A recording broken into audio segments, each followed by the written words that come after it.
ভান্ডারী উনি এই শব্দটা ব্যবহার করে যখন উনি ওনার হাত থেকে লোটাটা এভাবে ফিকে মারলেন, মারার সাথে সাথে দরবারের খাদেমরা দৌড়ে আসলেন। হুজুর এমন সময় রাগান্বিত হয়ে কাকে এমন ভাবে ওনার হাতের লোটাটা ফিরে মারলেন। এবার আইসা লক্ষ্য করে দেখলেন হুজুর আর কোনো কথা না বলে অর্ধেক ওযু শেষ করে হুজুর দরবারের মধ্যে প্রবেশ করতেছেন। প্রবেশ করে হুজুর হুজুরের মতো কর্ম সম্পাদন করতেছেন। অন্য লোটা দ্বারা পানি নিয়ে হুজুর ওযু শেষ করছেন।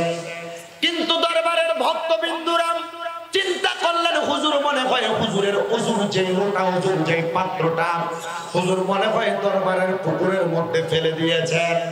এবার ভক্তবিন্দুরা দুই তিনজন খাদেম একসাথে ওই লোটাটা বের করার জন্য পুকুরের মধ্যে ঝাঁপায়া ঝাঁপায়া লোটাটা কত খুঁজলেন কিন্তু পাইলেন না। গৌসুল আজম মাঝভান্ডারী উনি সারা রাত্র পর্যন্ত ইবাদতের মধ্যে উনি ওনার ইবাদতখানার মধ্যে কাটাইলেন। কিন্তু গৌসুল আজম মাঝভান্ডারীর দরবারে ফজরের নামাজের পরবর্তী সময় যখন সকাল হয়ে গেছে, হুজুরের একজন ভক্ত এবং একজন মুরিদান উনি হাতের মধ্যে করে সকাল বেলার নাস্তা নিয়ে আমার গৌসুল আজম মাঝভান্ডারীর দরবারে আগমন করলেন। আর হাতে শুধু নাস্তা নিয়ে আগমন করেন নাই, হাতের মধ্যে রাত্রবেলা যে ওযুর লোটাটা মেলা মাইরা দিছিলেন, ফিটতে মারছিলেন, ওই লোটাটা আরেক হাতে কইরা গৌসুল আজমের দরবারে হাজির হয়ে গেছে। জোরে কোন মারহাবা।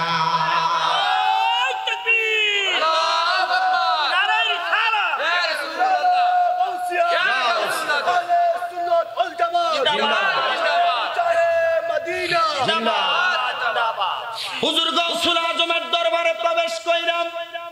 হুজুর গৌসুল আজমের দরবারে উনার হাতের নাস্তাগুলা দিয়া গৌসুল আজমের কাছে হুজুর যেই বটনা ছিল, লোটা ছিল, ওই লোটাটা হুজুরের কাছে দিয়ে যখন ভক্তটা বের হয়ে আসলেন, এবার দরবারের খাদেমরা হুজুরের সামনে ওই ভক্তের সামনে দাঁড়ায়া ডাক দিয়ে বলতেছে, এ বাবা, আমরা রাত্রবেলা হুজুরের ওযুর এই লোটাটাকে এত তালাশ করলাম, আমরা খুঁজে পাইলাম না। আর আপনার বাড়ি তো মনে হয় এই এলাকার মধ্যে না। ওনার খোঁজ নিয়ে দেখা হইল, ওনার বাড়ি হইল চট্টগ্রামে গৌসুল আজম মাঝভান্ডারের মাঝভান্ডার দরবার থেকে আর অনেক দূরে রাঙ্গুনিয়া নামক এলাকার মধ্যে। উনি সেখান থেকে গৌসুল আজম মাঝভান্ডারের দরবারে আগমন করেছেন। আপনার বাড়ি তো এইখানে না, আপনি কোথা থেকে আগমন করলেন আর এই লোটা আপনি কোথায় খুঁজে পাইলেন? ওই ভক্ত ডাক দিয়ে কয়, বাবা, এটা বড় মারাত্মক একটা ঘটনা, এটা বড় আজব একটা ঘটনা। বলে কেমন আজব ঘটনা?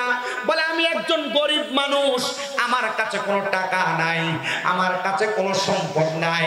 আমি চিন্তা করেছিলাম, মনে মনে একদিন নিয়ত করেছিলাম, আমি হুজুর গৌসুল আজমকে আমার হাতে আমার নিজের টাকা থেকে আমি অর্থ উপার্জন কইরা আমি আমার হুজুরকে আমি নাস্তা বানায় খাওয়াইমু। কিন্তু আমার অর্থ না থাকার কারণে আমি হুজুরকে নাস্তা খাওয়াইতে পারি নাই। একদিন আমি চিন্তা করলাম, আমি জঙ্গলার মধ্যে যাইয়া লাকড়ি কাইটা কাইটা লাকড়ি বাজারে বিক্রি কইরা সেখান থেকে যেই টাকা উপার্জন হবে ওই টাকাগুলা দিয়ে আমি সামান্য নাস্তার সরঞ্জাম কিনা আমি নাস্তা বানায়া আমার গৌসুল আজমকে খাবারটা পরিবেশন করব।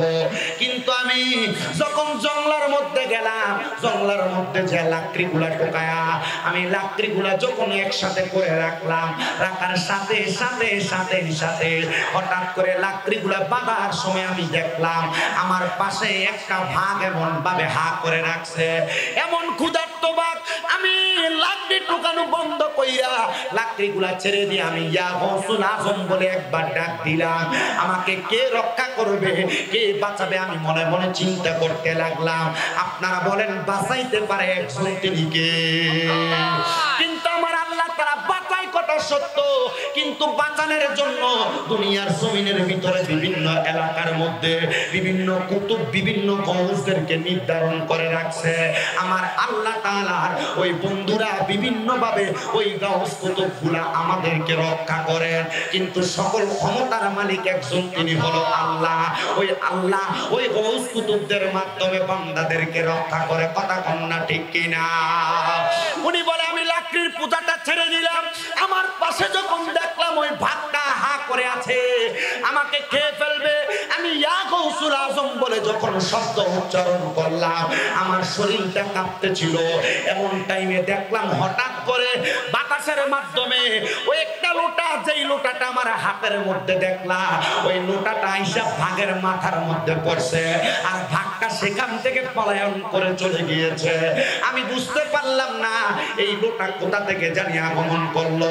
তখন ভাগটা যাওয়ার পর ওই লাকড়িগুলো আমি হাতের মধ্যে নিয়ে, আমি আবার ওই লোটাটাও আমার এক হাতের মধ্যে নিয়ে আমি আমার বাড়িতে আইসা লাকড়িগুলো বিক্রি কইরা গরম নাস্তা বানায়া আমি আমার গৌসুল আজমের দরবারে চলে আসছি। কিন্তু জগতের মানুষ, আমি পরে ওই ওজুর লোটার দিকে তাকায়া তাকায়া দেখলাম এটা তো সেই লোটা যেই লোটার মধ্যে পানি পুরে আমার গৌসুল আজম ওযু করত। হাই রে, এবার কাদেমরা বলে আমরা মনে করেছিলাম হুজুর মনে হয় হাতের লোটাটা পানির মধ্যেই মনে হয় মিলাইয়া মারছিল, কিন্তু না না না, আমরা বুঝতে পারলাম গৌসুল আজমের কোন মুরিদ যদি পৃথিবীর কোন জায়গার মধ্যে বিপদে পড়ে যায়, আমার আল্লাহ তাআলার রূহানি এলাজের মাধ্যমে আমার গৌসুল আজম ওনার মুরিদদেরকে বাঁচায়া দেয়। জোরে জোরে কোন মারহাবা।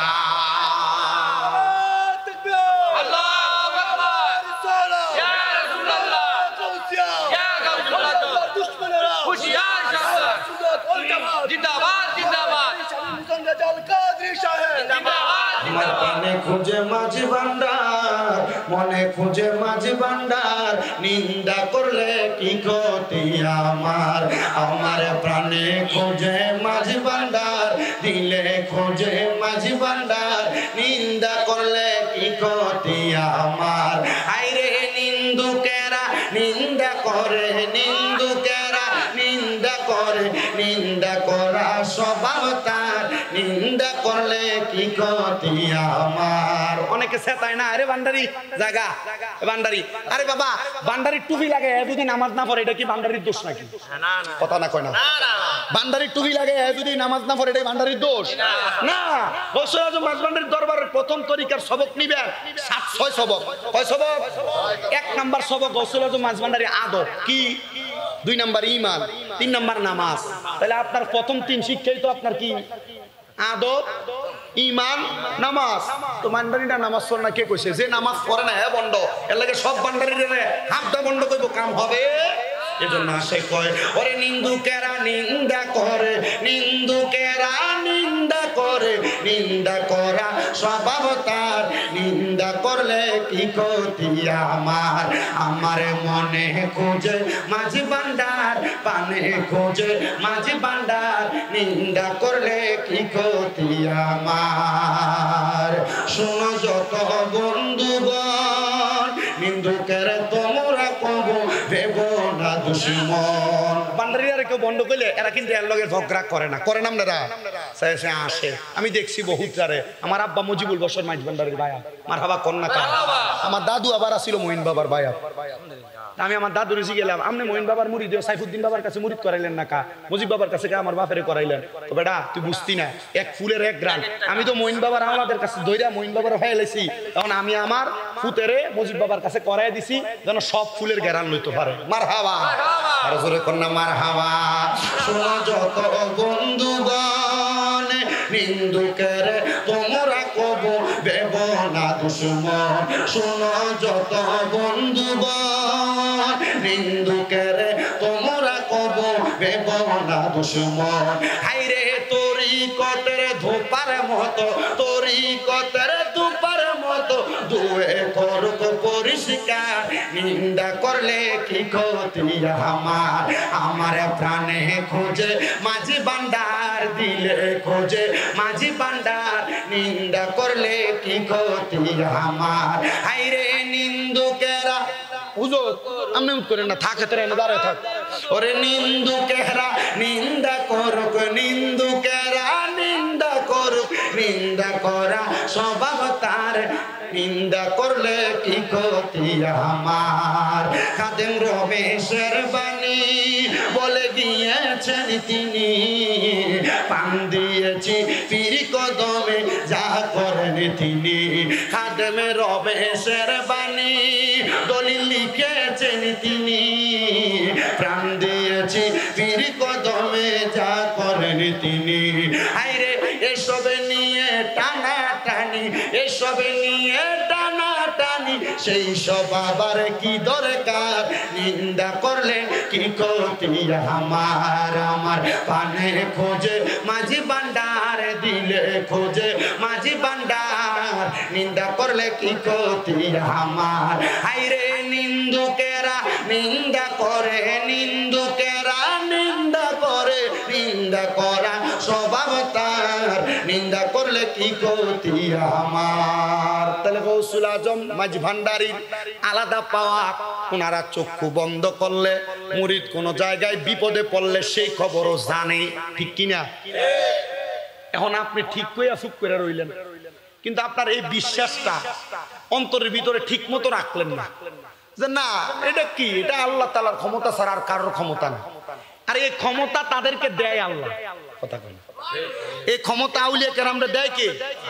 আল্লাহ তাআলা যদি কোনো ক্ষমতা দেয় আমরা কিছু করার আছে? আল্লাহ তাআলা যদি ক্ষমতা দেয় আমরা কিছু করার আছে? আল্লাহ তাআলা তো স্বয়ং নিজে ঘোষণা করতেছেন রাসূলের মাধ্যমে। আল্লাহ কি ঘোষণা করতেছেন? আল্লাহ তাআলা নিজে বলতেছেন, জগতের মানুষ শুইনা লও তোমরা, বলে কি, যে তোমরা যদি দুনিয়াতে জান্নাতি ব্যক্তি চিনতে চাও, নবী গো জান্নাতি ব্যক্তি কারা আপনি বলেন তো? আমার নবী কইতেছে, ইজা রাজুলুন দাইফুন মুস্তাদাফুন যু তিমরাইনি লা ইউবাহু লাহু লাউ আকসামা আলাল্লাহি লা বাররা। নবী গো কারা এরা, কারা পরিচয়?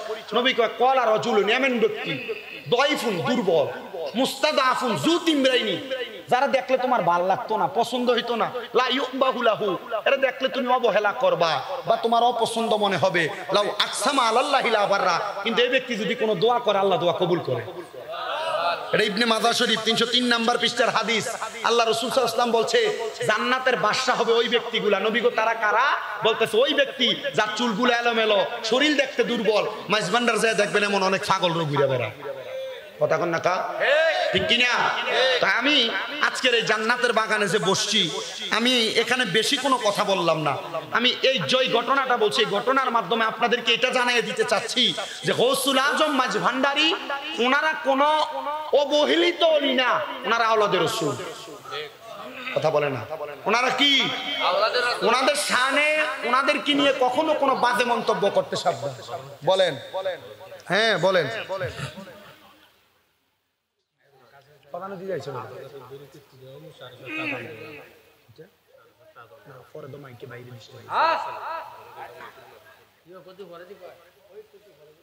আবার কত পরে কইবা?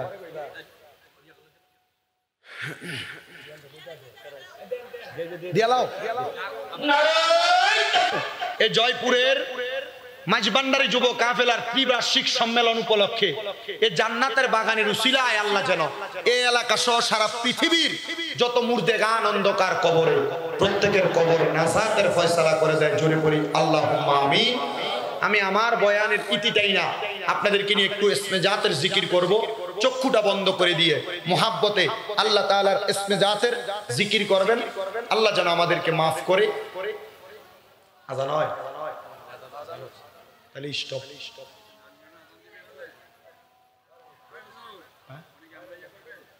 বাইরের মাইক ফরব না, আজান দিলে কি আমি বাইরের মাইক চললো এনে কি করতে পারবো? এনে একজন আজান দিয়ালাম, জামাত নির্দিষ্ট টাইমে হবে, এনে একজন আজান দিয়ালাম দিয়া, হ্যাঁ মাইকে মাইকে ডাইরেক্ট মাইকে আজান দেওয়া। না না আমি আজান দিতে না, আপনি আজান দেন, এবার দেন, আপনি দেন।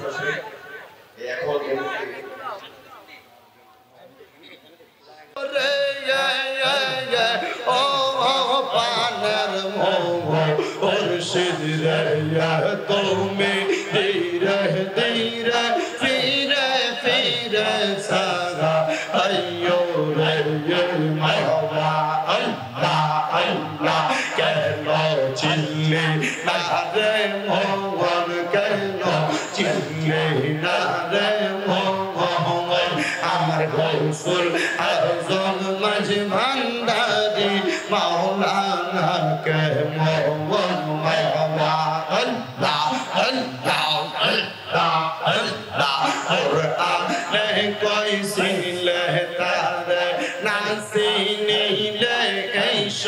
সংসারে কোরআনে কইছিলে তারে নাসি নিলে এই সংসারে নাসি নিয়া মরিয়া গেলে বিফল জীবন কেন চিনলে না রে মোহন আমার গোলামর রহমান মাঝি ভান্ডারি মাওলানা কে মোহন আমার শফিউল বশর মাঝি ভান্ডারি মাওলানা কে মোহন আমার মাঝিবুল বশর মাঝি ভান্ডারি মাওলানা কে মোহন আমার নূরুল বশর মাঝি ভান্ডারি মাওলানা কে মোহন মারহাবা আল্লাহ আল্লাহ মাঝি ভান্ডারির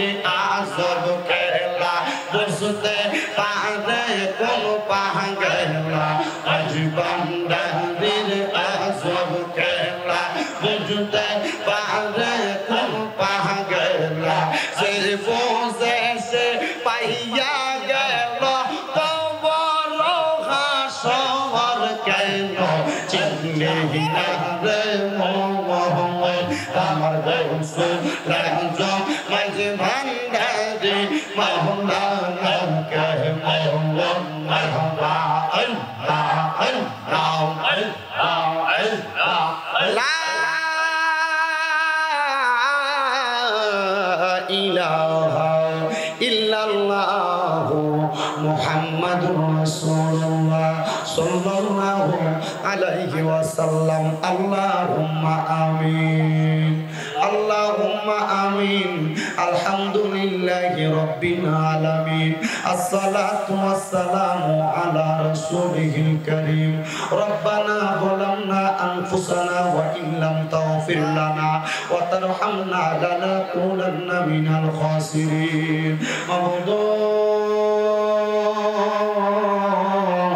ও দয়াল আল্লাহ আপনি কি আসমানে না জমিনে না পাহাড়ে না দরিয়ায় রে আল্লাহ এ কত জীবনে আপনার কত তালাশ করলাম সন্ধান পাইলাম না আল্লাহ বহু সন্ধানের পরে এই কুমিল্লা জেলার অন্তর্গত হোমনা থানাধীন জয়পুর ব্যাপারী বাড়ি কেন্দ্রীয় জামে মসজিদ মাঠ প্রাঙ্গণে মাঝি ভান্ডারি যুব কাফেলার ত্রিবার্ষিক সম্মেলন উপলক্ষে ইসলামী সুন্নি মুবাহ সম্মেলন সাজাইয়া আমার সঙ্গে ওলামায়ে কেরাম দাড়ি পাকা মুরব্বী বাবারা যুবক নওজোয়ান ভাইয়েরা ছোট্ট ছোট্ট মাসুম বাচ্চারা পর্দার অন্তরালের মা বোনেরা গুনাহ মাফ পাওয়ার আশায় আজকে মুনাজাতের মধ্যে দুই কানা হাত বাড়াইছে গো আল্লাহ দয়াল রে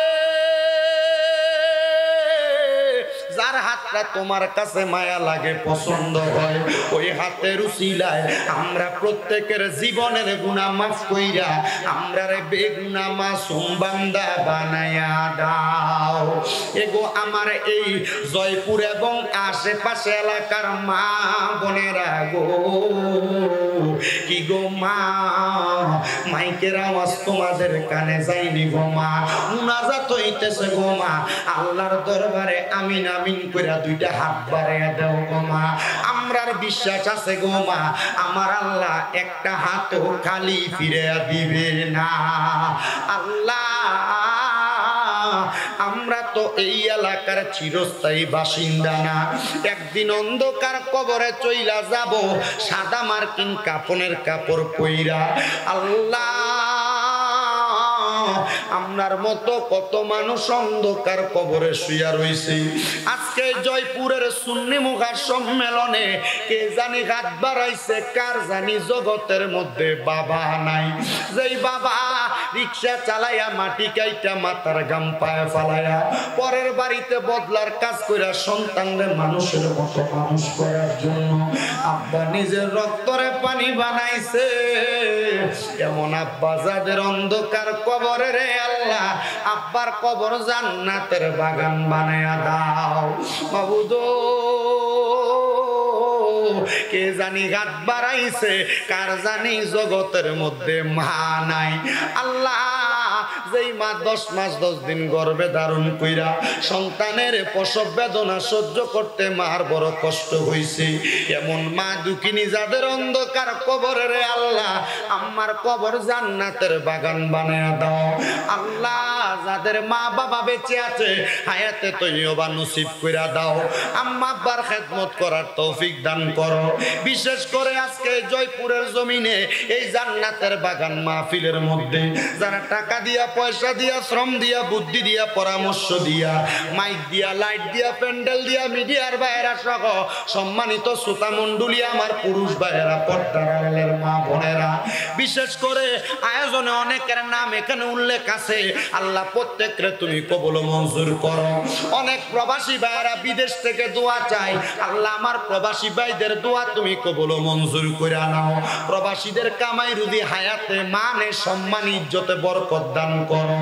আল্লাহ মাইজভান্ডারি যুব কাফেলার ত্রিবার্ষিক সম্মেলনে যার উপর যেই যেই দায়িত্বগুলা পড়বে তরিকতের খাদেম হিসেবে ওই দায়িত্বগুলা পালন করার তৌফিক দান কইরো।